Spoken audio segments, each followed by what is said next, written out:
Hello everyone, in this video we are going to compare various types of filters used in power supplies. So the filters we are going to compare are the inductor filter, the L section filter and the pi section filter. The inductor filters are also known as choke filters, right?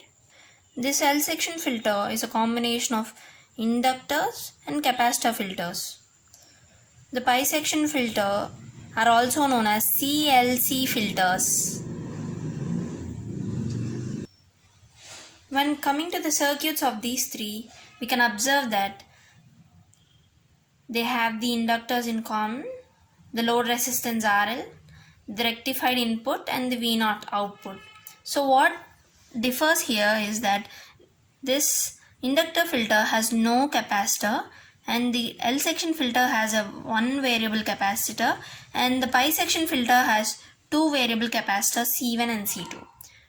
The first element of the filter observed after rectified input is inductor. The first element observed after rectified input is inductor here too. And the first element observed after rectified input in this filter is capacitor. In this case, it's inductor. Here also it's inductor. But when coming to the pi section filter, it's the capacitor.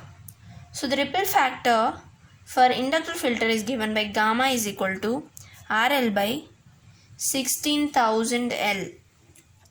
And the ripple factor for an L section filter is given by 0.83 by LC. When coming to the pi section filter, the ripple factor is 3330 by CC1L1 RL. Now, the peak inverse voltage of the inductor filter is 2 Vm, is the same for the both 2 Vm. And in case of inductor filter, the ripple factor depends on load resistance and the ripple factor does not depend on load resistance when it comes to the L section filter.